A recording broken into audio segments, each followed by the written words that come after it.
Triunfo 96.9 FM te da la bienvenida a El Texto Sin Pretexto con el pastor Isaac Ruiz.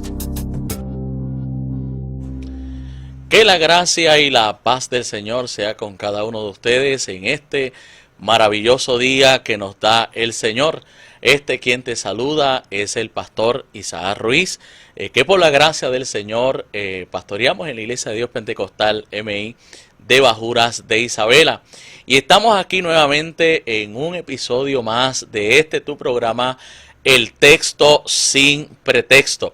Y estamos, ¿verdad?, aquí trabajando un programa donde analizamos e interpretamos los pasajes de la Escritura del Señor, pero lo hacemos desde su contexto, ¿verdad? Y en el día de hoy está conmigo nuestra compañera, nuestra hermana Daluán. Así que, Daluán, Dios te bendiga. Amén, bendiciones a todos nuestros hermanos y amigos que nos acompañan en este día, en este otro capítulo. Muy bien. Del Texto Sin Pretexto.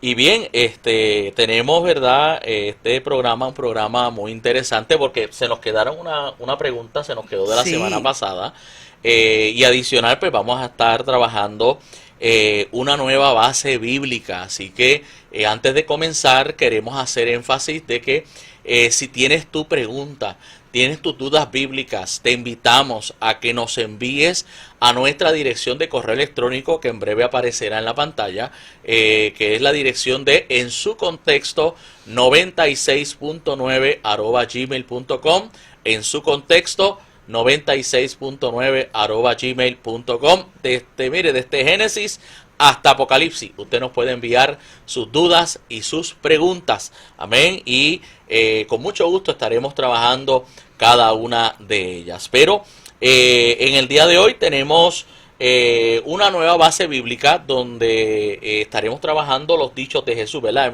Comenzamos con las diferentes enseñanzas del maestro, así que vamos todavía en esa misma línea.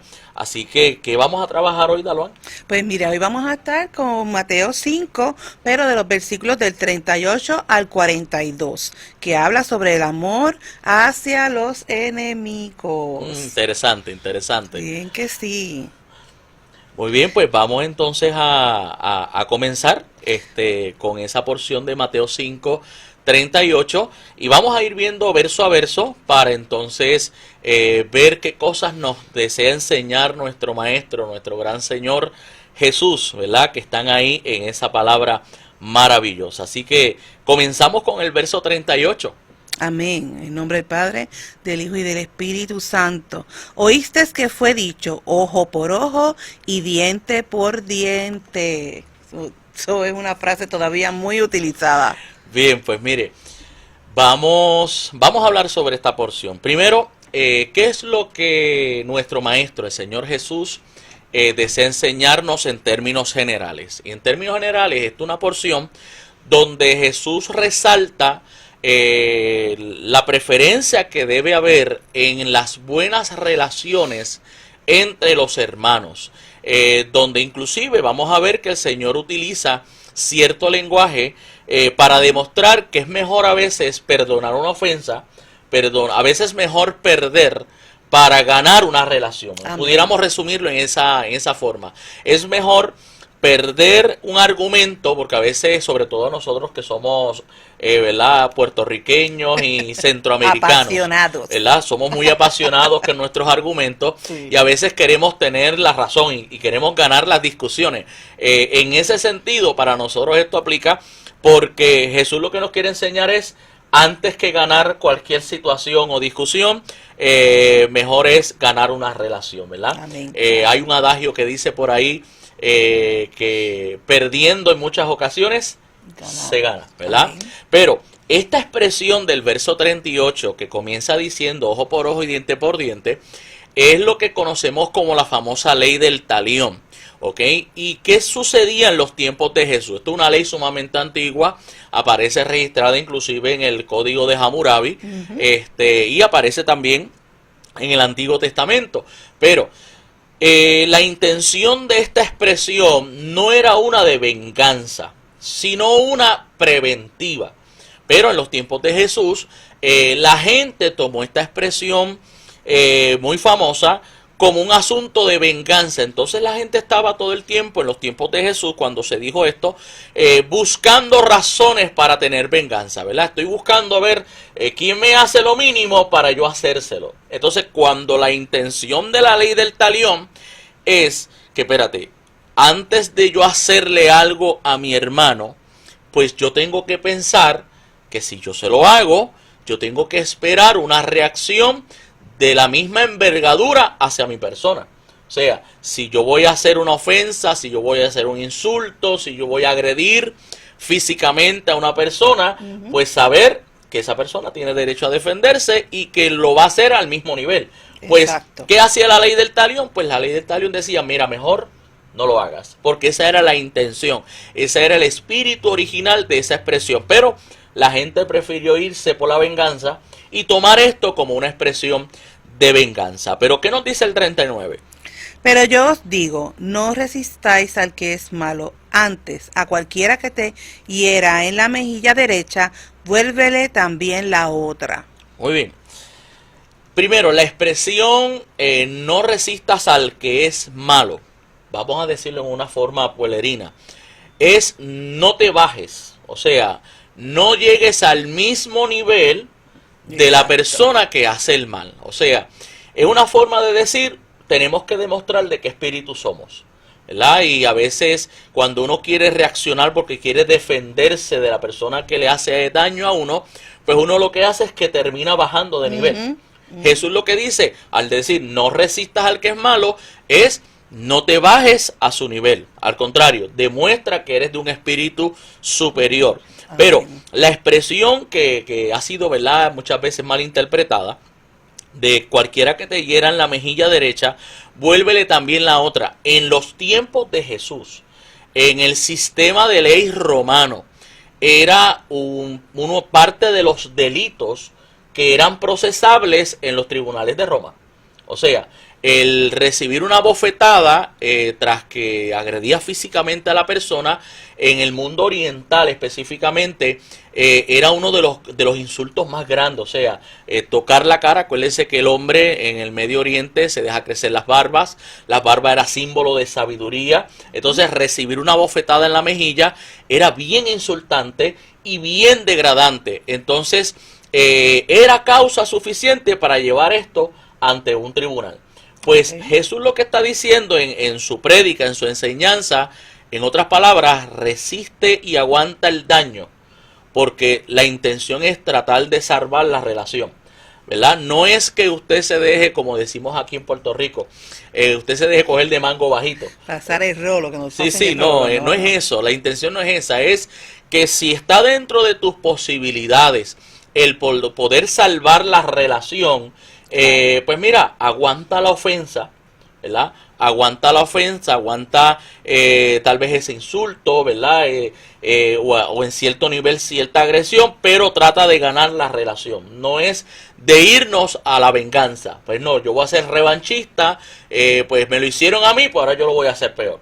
Eso es lo que Jesús desea enseñarnos. Pero en el 40, ¿qué nos dice? Y al que quiera ponerte a pleito y quitarte la túnica, déjale también la capa, y a cualquiera que te obligue a llevar la carga por 1 milla, ve con él 2. Ok. En el 40 se habla con relación al asunto de quitarte la túnica, ¿verdad? Para entender esto, fíjese que una persona pobre en los tiempos de Jesús, lo único que tenía como ropa eran 2 piezas. Los pobres tenían la túnica interior, que era como una especie de batita de lino fino, ¿verdad? Esa era la ropa interior, y la túnica de afuera, que en el caso del calor les ayudaba para hacer sombra sobre su cuerpo, pero en el caso del frío, usted sabe que en el Medio Oriente, en las zonas desérticas específicamente, de día usted tiene 120 grados de temperatura, pero de noche las temperaturas bajaban a unos niveles casi bajo cero. Pues entonces, a una persona pobre, la túnica era esa pieza de ropa, ¿verdad?, que le ayudaba a cubrirse. ¿Qué pasa? Que cuando se hacían promesas de pagar, por ejemplo, yo te debo un dinero y yo te prometo que en la tarde yo te pago, pues uno de los usos, ¿verdad?, o costumbres era que se te ofrecía la capa, como era una pieza de ropa tan importante, pues se te ofrecía la capa como una garantía de pago, ¿verdad? Así que ese es uno de los usos culturales del momento. Pero entonces también el quedarse con la túnica de alguien era un asunto que también podía llevarse a los tribunales.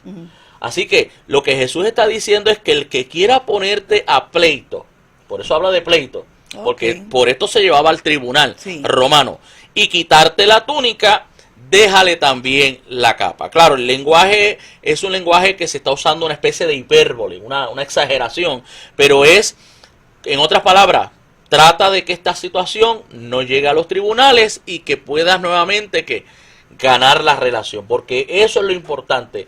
De nada nos sirve buscar al Señor y vivir enojados el resto de nuestra vida, ¿verdad? Y la intención, el espíritu de esta porción bíblica, lo que pretende es esto. Ahora, en el verso 41 dice: cualquiera que te obligue a llevar carga por 1 milla, ve con él 2.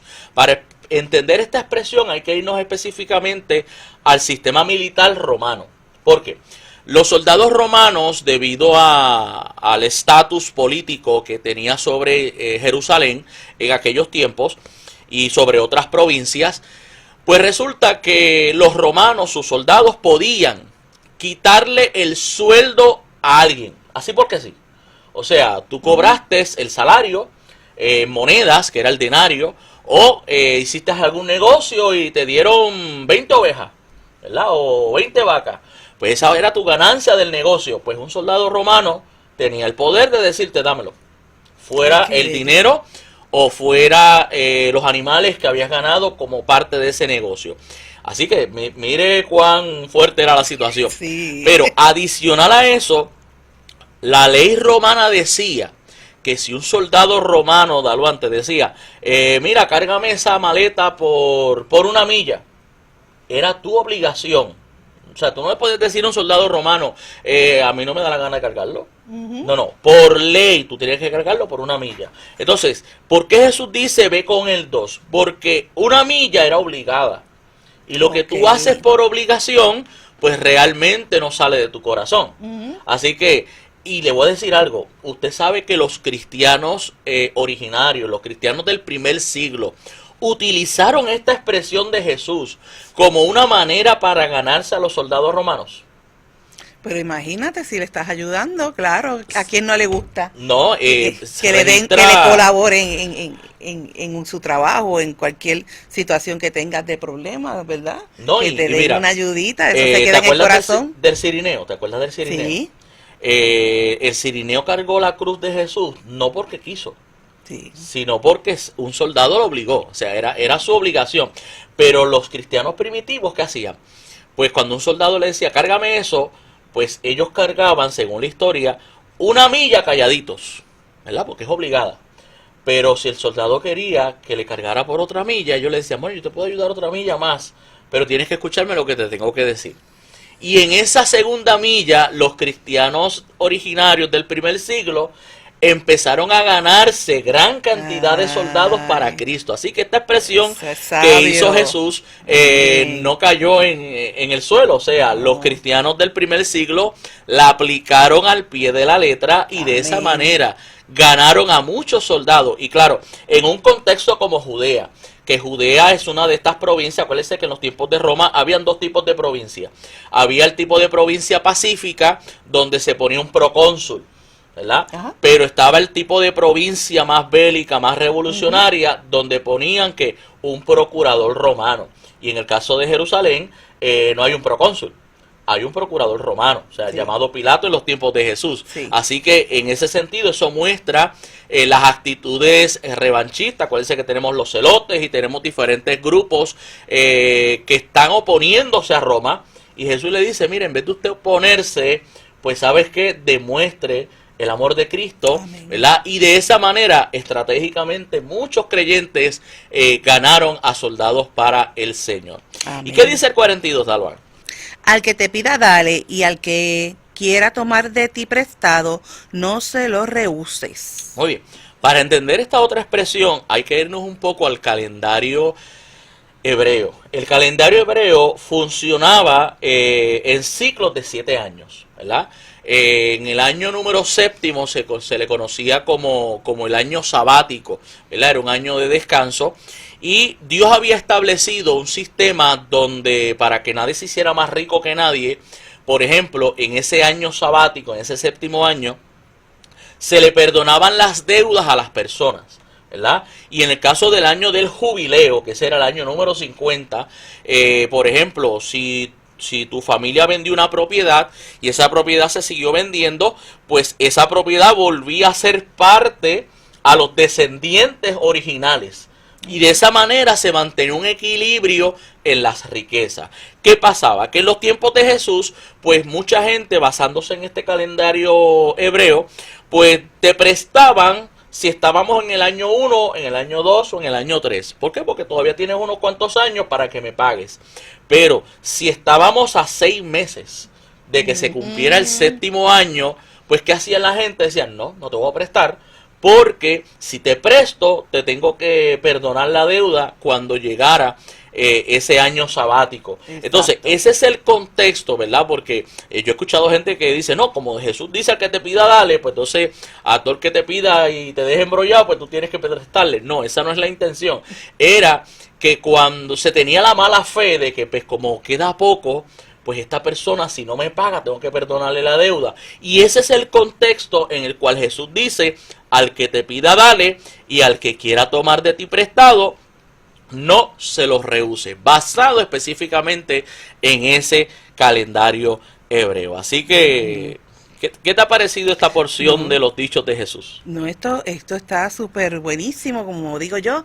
Esto es pura consejería. Si venimos a ver, estamos hablando salimos de una ley de justicia, como es la ley de Talión, a hablar de una ley de amor, una ley de no entrar en contienda, de caminar la milla extra, ser proactivo y con buena actitud. Así que definitivamente nuestro Señor es un Dios sabio y nosotros tenemos que, como dice Santiago, y al que sabes hacer lo bueno y no lo hace, le es pecado. Así que tenemos que dar evidencia de que somos siervos del Señor y seguir todas estas enseñanzas, llevarlas a cabo para que, igual que como sucedió con los romanos y con los antiguos, ¿verdad? Los antiguos cristianos, las almas sean salvas. Eso es lo que el Señor nos ha mandado a hacer, que las almas sean salvas, y evidentemente con todos estos consejos podemos dar testimonio de ser siervos de nuestro Señor Jesucristo.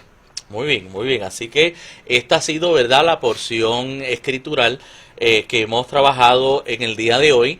Y quisimos trabajar, ¿verdad?, pocos versos porque tenemos unas preguntas muy interesantes para el día de hoy.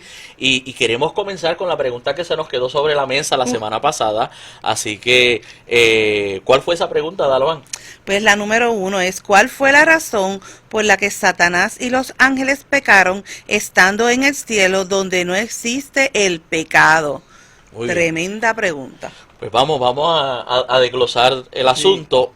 Y quisiera, ¿verdad?, destacar en primer lugar que la Biblia no es un tratado teológico de lo que conocemos como angeliología o angelología, ¿verdad? La Real Academia se conoce ambos términos. Pues las veces que la Biblia nos habla de ángeles, lo hace de manera incidental. ¿Por qué? Porque los ángeles básicamente viven al servicio de Dios y lo que han hecho siempre es respaldar la revelación o el mensaje que se quiere enviar, ¿verdad? Inclusive la palabra ángeles es mensajero, ¿verdad? Así que los ángeles en ese sentido nunca han sido el centro de atracción, ¿verdad?, de la Biblia. O sea, la revelación bíblica no es la revelación de ángeles. Los ángeles aparecen, ¿verdad? Y lo poco que tenemos, ¿verdad?, en ese sentido, pues podemos hacer algunas inferencias con relación al tema, ¿verdad? Y quiero hacer esa salvedad inicial porque a veces la gente se enfoca, como ejemplo, los ángeles son criaturas que sirven a Dios, ¿verdad? Pero no son la revelación de Dios en ese sentido. Ahora, los ángeles, según la palabra del Señor, son criaturas personales, son santos, son perfectos, inclinados a hacer la voluntad del Creador. Pero eso no significa que los ángeles son seres autómatas, ¿verdad? Que no tienen voluntad. Es más, la Biblia dice que Dios creó al ser humano poco menor que los ángeles. Así que si Dios hizo al ser humano, Adán, lo hizo con voluntad de decidir, con un libre albedrío, pues los ángeles también tienen esa libertad. Ellos no son, ¿verdad?, máquinas que tienen ya un código interno y eso es lo que tienen que hacer. No, ellos son seres personales que tienen una voluntad.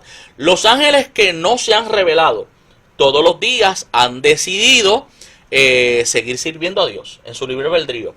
En el caso de Satanás, salió de su corazón, o sea, en el cielo no hay pecado, pero se envaneció y quiso ser igual a Dios. ¿Y por qué Dios los hizo así? Bueno, vamos a poner este ejemplo. Si usted tiene un cónyuge, ¿verdad?, su pareja, y usted dice, bueno, mi pareja es fiel, pero usted no deja salir a su pareja, más no lo deja ni mirar por la ventana. Usted puede decir, ¿es fiel? Pues no es fiel, porque ¿cómo se es fiel? Pues socializando, teniendo la posibilidad de ser ¿qué? La toma de decisiones. ¿Verdad? De ser infiel. Entonces, en esa posibilidad, la persona decide ser ¿qué? Ser fiel. ¿Verdad? Ahí esa persona demostró su fidelidad. Otro ejemplo para que lo entendamos mejor. ¿Cómo sabemos que una persona es íntegra? Pues una persona íntegra se le da, por ejemplo, el manejo de finanzas, se le da el manejo de unas cuentas, ejemplo, a una persona se le da el manejo de una black card, que no tiene límites, pues hay una persona, tiene el cuadro perfecto para demostrar que es que íntegra, porque tiene la probabilidad de decir, bueno, esa black card tiene límites sin fondo, o sea, pues yo necesito alguito, pero la integridad va a decir, no, espérate, ese dinero no es tuyo, pues no, eso no te corresponde. Así que, pues lo mismo sucede con el ser humano y con los ángeles. Dios les dio una libertad porque Dios quiere que les sirvan por amor, porque la voluntad de Dios ha sido siempre estar en una relación de amor con sus criaturas. Amén. Y eso incluye al ser humano y eso incluye a los ángeles. Así Amén. Que en ese sentido, de lo poco que la Biblia nos habla de los ángeles, podemos hacer esa inferencia de que Dios los hizo con esa total libertad, al igual que nos ha hecho a nosotros para servirle por amor. Amén. Amén. La segunda pregunta. ¿Qué significa aborrecer a sus padres según Lucas 14 del 26 y 27? Ok. ¿Qué dice esa base bíblica en particular? ¿Verdad? Vamos a leerla para que usted pueda entrar en contexto de lo que estamos hablando. Dice, si alguno viene a mí y no aborrece a su padre y madre y mujer e hijos y hermanos y hermanas y aún también su propia vida, no puede ser mi discípulo. Y cuando usted lo lee en ese español nuestro, suena fuerte, ¿verdad? Mucho. Pero para primero abarcar un poco o aclarar un poco más la idea o la expresión de Jesús, vamos a ver lo que dice Mateo 10:37, que está dentro de los sinópticos, ¿verdad? Dentro de los evangelios que enseñan básicamente los mismos puntos, pero lo dice de manera distinta. Dice, el que ama a padre o madre más que a mí, no es digno de mí. El que ama a hijo o a hija más que a mí, no es digno de mí. Fíjense la diferencia. Lucas utiliza la expresión aborrecer, Mateo utiliza la expresión amar más. ¿Ok? Para poder entender esto, pues mire, Lucas, el evangelio de Lucas está usando una expresión que se le conoce como un hebraísmo. ¿Por qué? Para nosotros poder entender, si usted ha leído el relato de la hija de Jairo, que también nos presenta algo parecido, en el relato de la hija de Jairo, se le dice en Mateo, tu hija murió. Pero usted lee Marcos y usted lee a Lucas y dice, tu hija se está muriendo o tu hija está agonizando. Y uno se pregunta, espérese, o se murió o está agonizando. Ok, es que para el mundo hebreo no existen grises. Usted sabe que son grises, sí, ¿verdad? No existen términos medios. No. O sea, en el mundo hebreo, o las cosas son blancas o son negras. O usted ama o usted odia. Pero, por ejemplo, nosotros los occidentales, si yo te preguntara, Dalvan, del amor al odio, ¿cuántos grados o escalones pueden haber? Oh, un montón. Porque, por ejemplo, decir a una persona yo te amo es porque es una persona íntima. Sí, ya se fue. Pero ya una persona, ejemplo, podemos decirle, me cae bien, le tengo cariño, ajá, te aprecio, le tengo afecto, es buena gente, sí, es chévere, pero eso no significa que lo amo, no, necesariamente. No llega allá, no. No llega allá.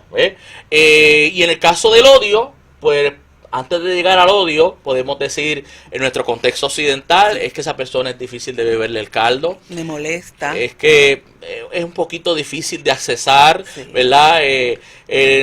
Como dice ahora, son tóxicos. Así que tenemos muchos escalones para amor y para odio, sí, pero en el mundo hebreo no existen esos escalones. Lo mismo pasa con la hija de Jairo. Okay. Que entonces, para el judío no existe eso de agonizar. O estás vivo o estás muerto. O sea, eso de que estás ahí en el umbral, que estás allí más para allá que para acá, eso no existe. Entonces, hay que entender que Lucas utiliza entonces una expresión hebrea, ¿verdad? Y cuando entonces nos encontramos con esos pasajes, es importante que entendamos eso, ¿verdad? Ahora, quiero resaltar que esa expresión que Jesús hace no disminuye la ofensa que tuvo que recibir la clase religiosa con esa expresión. ¿Por qué? Okay. Porque en el mundo hebreo no hay, después de Dios, no hay nada más sagrado que el Padre y la Madre. Así que cuando los judíos y los religiosos de los tiempos de Jesús escuchan a Jesús decir eso, espérate, Jesús está tomando el lugar de Dios. Claro, para nosotros que somos cristianos, que entendemos lo que Jesús estaba transmitiendo, es que Jesús está diciendo, bueno, yo estoy al mismo nivel de Dios. Exacto. ¿Verdad?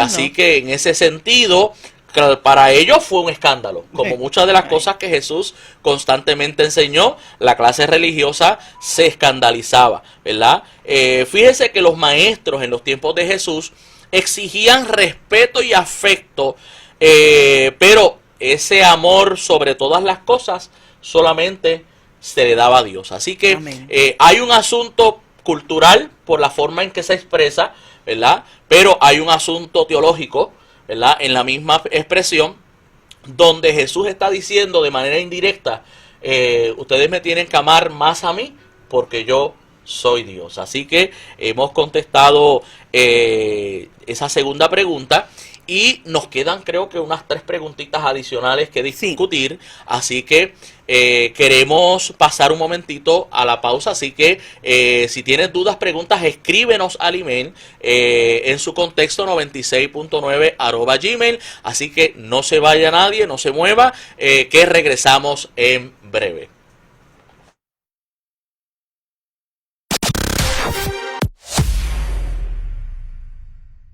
La Iglesia de Dios Pentecostal MI, región de Puerto Rico, te invita al gran día familiar del cuerpo ministerial, el sábado 24 de agosto a las 8 de la mañana en el Complejo Deportivo de Barceloneta. Habrán juegos de softball, baloncesto, voleibol, dominó, inflables, música y mucho más. Todo gratis. Gran día familiar del cuerpo ministerial de la Iglesia de Dios Pentecostal MI. Más información en el 787-518-2674. 787-518-2674.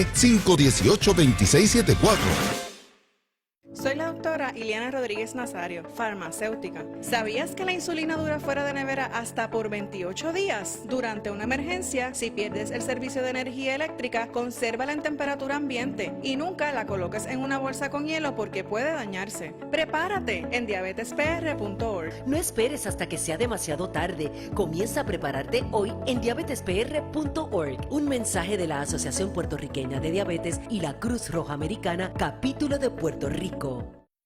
Una vez más, Triunfo 96.9 se une a la Fundación Mies para presentar el Bibliatón 2024. Biblias para la misión global. Te invitamos a escuchar el siguiente mensaje.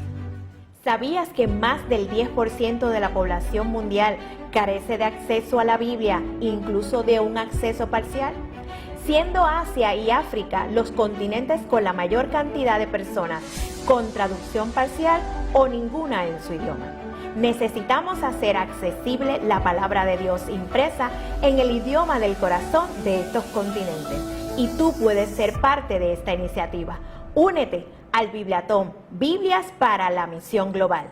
Sé parte del Bibliatón 2024. Biblias para la Misión Global. El miércoles 4 de septiembre desde las 7 de la mañana hasta las 7 de la noche. Por esta tu emisora. 96.9 Si te encuentras disfrutando en la playa y comienza a temblar, ¿qué harás? Si el movimiento es tan fuerte que no puedes mantenerte en pie o dura más de 20 segundos, espera a que el suelo deje de temblar y aléjate de la costa inmediatamente. El desalojo debe ser a pie, hacia un lugar alto. Si ves algún letrero de ruta de desalojo, sigue las flechas que te llevarán a un lugar fuera de la zona que podría ser afectada por el tsunami. Para más información visita nuestra página oficial redsísmica.uprm.edu. Aprobado por la Oficina del Contralor Electoral, OCSA 2024-02968. Nos sentimos honrados en ser parte de la historia, aportando social, moral y espiritualmente a nuestra gente. Porque creemos que la enseñanza no solo comienza en casa, sino que va a la par con instruir al niño en los caminos del Señor. He aprendido que hay que amar a Dios con todas las fuerzas del alma y también que Él es mi pastor y nada me faltará. Por eso, en casi todos los pueblos de nuestra bella isla hay una Iglesia de Dios Pentecostal MI. Tanto nuestras iglesias como nuestras dependencias están activas mano a mano, ayudando a nuestros vecinos, amigos y hermanos. Definitivamente, servir es una bendición. Iglesia de Dios Pentecostal Movimiento Internacional. Tu programa, El Texto Sin Pretexto. Y nuevamente, ¿verdad? Te saluda el pastor Isaac Ruiz junto a mi hermana Daluán, que estamos aquí compartiendo en este maravilloso programa. Si nos estás sintonizando en esta segunda parte del programa, hemos estado trabajando varias preguntas que nos han enviado, así que le animamos, si usted se está conectando ahora, nos está escuchando ahora, a que nos envíes tus dudas y tus preguntas a el email, correo electrónico, en su contexto 96.9 @gmail.com. Y vamos, ¿verdad?, a seguir con, nos quedan unas 3 preguntitas, vamos a ver si logramos cubrirlas en el día de hoy. Amén. La tercera pregunta, ¿por qué el Señor nos compara con las águilas? Muy bien, ¿verdad? Hay varios versos en la Biblia que se nos habla de esta gran ave. Pues mire, en primer lugar, la Biblia hace 33 referencias desde Génesis al Apocalipsis sobre las águilas. Así que las águilas se mencionan en diferentes contextos, pero posiblemente las porciones bíblicas más conocidas que se citan, ¿verdad? Una es el Salmo 103, versículo 5, y la otra está en Isaías 40:31, ¿verdad? Y vamos ya mismito a leerlas, pero para que usted tenga idea, tanto en el Antiguo como en el Nuevo Testamento se mencionan frecuentemente al águila, ¿verdad?, en imágenes y comparaciones, entre ellas en Ezequiel 1:10, en Ezequiel 10:14, en Apocalipsis 4:7, y por ejemplo en Ezequiel 17 a Babilonia y a Egipto se les compara también con una águila, ¿verdad? O sea que no siempre la comparación es la misma en cada caso. En Proverbios, por ejemplo, 23, versículo 5, se usa las águilas como ilustración de la rapidez con que se disipan las riquezas.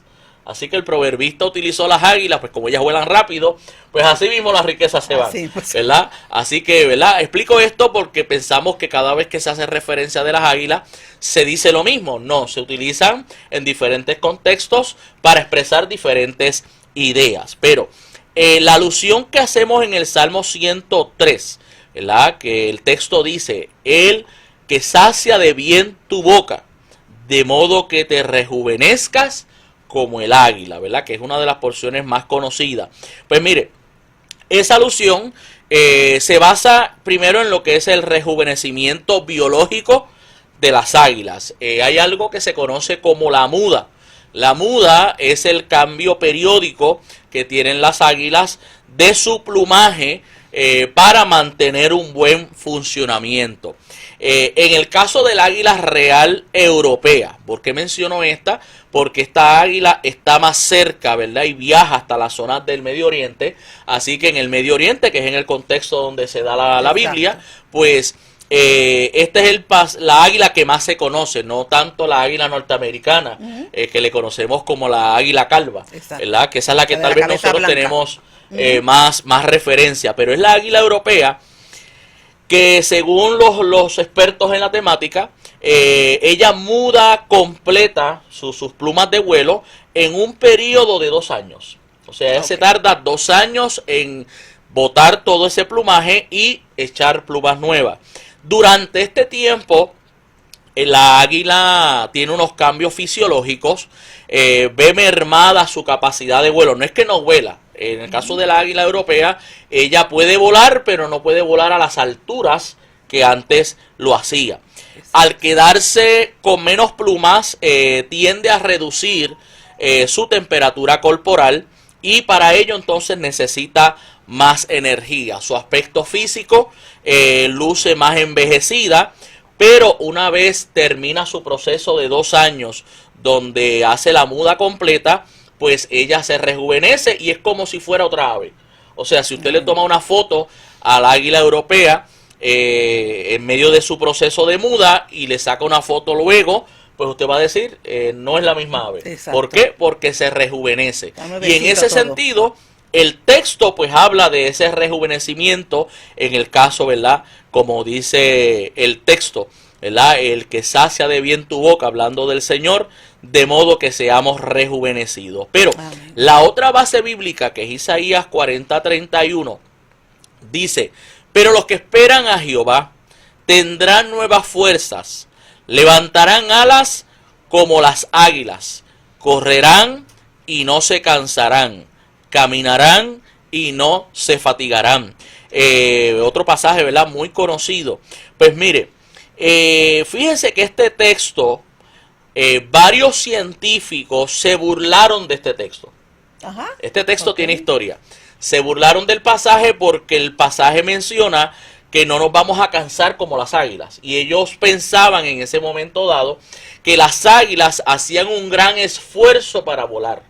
Pero resulta que en 1971 varios científicos, varios biólogos descubrieron que las alas de las águilas, esto es interesante, Dalvan, tienen unas ranuras en su extremo que permite que 6 de sus plumas terminales significa que están al final del ala, esas 6 plumas en cada ala se doblen hacia arriba. Eso es número 1. Y eso, ¿qué provocaba? Provocaba la reducción de la fricción con el aire, permitiendo que las aves pudieran volar con el mínimo esfuerzo. O sea, que la águila, cuando eleva esas 6 plumas hacia arriba, pues ella no hace fuerza. Así que lo que dice el texto de que no se cansarán, pues el águila no se cansa en ese sentido, ¿verdad? Así que el Dios que inspiró la Biblia conocía muy bien al águila, y sabe por qué lo inspiró. Así que, pero adicional a eso, sabemos que las águilas pueden elevarse en el aire. ¿Y cómo lo hacen? Lo hacen valiéndose de corrientes térmicas. ¿Qué es eso? Son columnas de aire caliente que suben desde el suelo.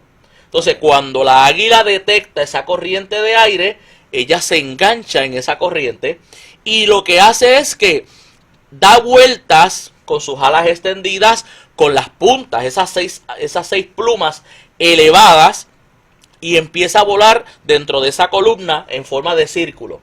Y eso permite que el águila pueda subir hasta, algunas de ellas, hasta 6.000 metros de altura. ¡Wow! Y todo lo hace con el mínimo esfuerzo. Sin contar que ella tiene, ¿verdad?, unos músculos poderosos en sus muslos. Claro. Se le conoce como la reina de los aires, ¿verdad? Y dentro del mundo de las aves, se pudiera decir que es una de las aves más supremas, más grandes, si no es la de mayor destaque en ese sentido. Así que por eso es que el texto dice que los que esperamos en el Señor tendremos nuevas fuerzas, número 1, pero levantaremos las alas como las águilas, correremos y no nos cansaremos, caminaremos y no nos fatigaremos. Así que es maravilloso, ¿verdad?, cómo el Señor inspiró al autor bíblico, y hoy la ciencia valida lo que en algún momento los mismos científicos trataron de burlarse de lo que la palabra del Señor enseña. Así que es maravilloso este pasaje escritural. Amén. Hay que ser como las águilas, hay que habitar en los lugares altos, hay que ser resiliente y tener una visión clara hacia dónde vamos, fuertes, estar alerta y renovarnos en el Espíritu de nuestro Señor. Amén. Eso, amén. Amén. Bien, pues vamos a la pregunta número 4. Pregunta 4. La iglesia moderna justifica el uso de pantallas y piercing basándose en el libro de Éxodo capítulo 32, versículo 2, donde dice: y Aarón les dijo, apartad los zarcillos de oro que están en las orejas de vuestras mujeres, de vuestros hijos y de vuestras hijas, y traédmelos. Muy bien. Una pregunta muy interesante que nos hace una hermana, y obviamente, ¿verdad?, vamos a explicar los diferentes contextos que existen. No queremos, ¿verdad?, ser dogmáticos en ninguna forma, ¿verdad?, porque sabemos, ¿verdad?, que hay diferentes tipos de comunidades de fe que tienen sus diferentes tipos de reglamentos eclesiásticos, dogmáticas, etcétera, pero en primer lugar, los eruditos, los que saben más que nosotros, ¿verdad? Amén. Ellos cuestionan que los israelitas utilizaran en Egipto zarcillos o aretes o pantallas. ¿Por qué? Porque ellos eran esclavos. Según los eruditos, solamente algunos tipos de esclavos utilizaban unas pantallas que los identificaban como esclavos, ¿verdad? Pero no eran todos los esclavos. Así que eso es número 1. Si vamos a Éxodo capítulo 12, versículos 35 al 36, mire lo que dice esa porción de la escritura para que podamos entender este asunto. Dice: e hicieron los hijos de Israel conforme al mandamiento de Moisés, pidiendo de los egipcios alhajas de plata y de oro y de vestidos. O sea, que cuando Israel salió de Egipto, básicamente ellos despojaron a los egipcios de todo. Sí. O sea, que de dónde esta gente sacaron todos estos zarcillos. No es que era el uso y costumbre, según la alta crítica, ellos utilizar ese tipo de prendas, sino que al momento de la salida ellos se agajaron todo lo que había oro, había plata. ¿Por qué? Porque básicamente el faraón les dio el permiso. El faraón le dijo: llévense todo, después que se vayan de aquí, exacto, llévense todo lo que quieran. Ahora, de los vecinos. Se sabe que era costumbre de las culturas paganas utilizar grandes zarcillos o aretes en sus orejas. Por ejemplo, si vamos a Jueces 8, 24 y 26, dice: y le dijo Gedeón: quiero haceros una petición, que cada uno me dé los zarcillos de su botín. Y el texto aclara: pues traían zarcillos de oros porque eran ismaelitas. O sea, que en el uso y costumbre los ismaelitas, los egipcios y otras naciones tenían ese uso y costumbre, pero no los israelitas. ¿Ok? Así que para ir dando un poco de contexto en ese sentido. Bien, en el caso de los egipcios particular, estos utilizaban los zarcillos porque los zarcillos tenían significados religiosos. O sea, la forma en que ellos utilizaban lo que hoy conocemos como aretes o pantallas, su sentido era más religioso que otra cosa. O sea, que se lo ponían, pero una cuestión religiosa. En otras culturas se usaba más bien el zarcillo para identificar a esclavos. En otras culturas, por ejemplo, se daban como señal de la dote. Exacto. Ejemplo, ¿qué era la dote? Pues si usted se iba a casar, usted tenía que dar unas prendas, ¿verdad? Y esas prendas se utilizaban para la novia como señal de la dote y del compromiso que hacía el novio para construir una casa, ¿verdad? Y llegar al casamiento. Así que ese es el contexto.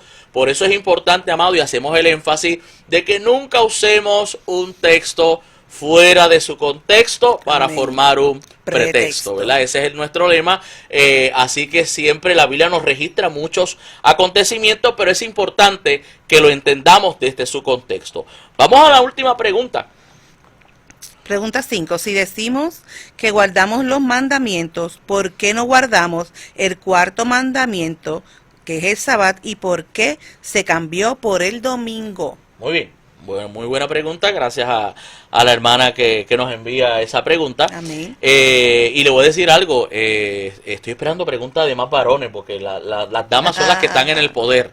Están enviando preguntas ahí, así que las felicitamos. Amén. Pues mira, en primer lugar, deseo destacar que Abraham es considerado el padre de la fe. Inclusive la Biblia enseña que todos los que somos de la fe de Jesús somos hijos de Abraham, y quiero dejar claro que Abraham nunca guardó el sábado. Vamos a empezar por ahí. Okay. Así que el asunto del sábado, Abraham no lo guardó, no lo cumplió, y porque la ley fue dada mucho tiempo después. Claro. Y su fe le fue contada por justicia. Así que eso Amén. es lo primero que tenemos que tener en el saque, ¿verdad?, de contestar esta pregunta. Ahora, cuando Dios imparte la ley al pueblo de Israel, los israelitas estuvieron 400 años de esclavitud. Y en esos 400 años de esclavitud, ellos no tenían día de descanso. O sea, eran esclavos, trabajaban 7 días a la semana. Cuando el Señor los saca de la tierra de Egipto, Dios establece todo un sistema de leyes entre los 10 mandamientos y sobre 603 estatutos, que es lo que se entiende más o menos que Dios estableció para dirigir la vida de un pueblo, porque Amén. si no hay ley, lo que hay es anarquía. Exacto. Ok, y dentro de ese proceso Dios establece el sábado como un día de descanso para el ser humano. Eso es importante que lo entendamos. Ahora, cuando llega Jesús, ¿verdad?, y se dan los tiempos de Jesús, ¿qué pasó con el Sabbat? Los religiosos de los tiempos de Jesús convirtieron el día que había sido destinado para el beneficio del hombre, del ser humano, y lo convirtieron en una pesada carga. Ejemplo, ese día era para que el hombre descansara, el hombre y el animal.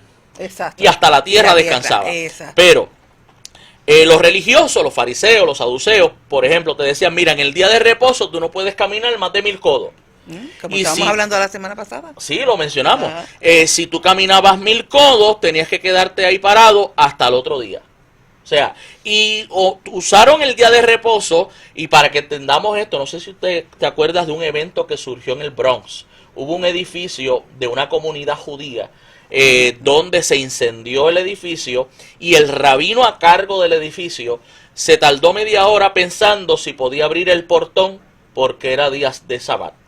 Entonces, en lo que lo decidió, que se tardó más de media hora, se le hizo tarde a los bomberos poder auxiliar, ¿verdad? Y menciono esto porque es importante que entendamos cuál es el justo balance que quiere enseñarnos la Biblia, ¿verdad? Amén. Ahora, ¿qué nos enseña el Nuevo Testamento con relación al Sabbat? ¿Verdad?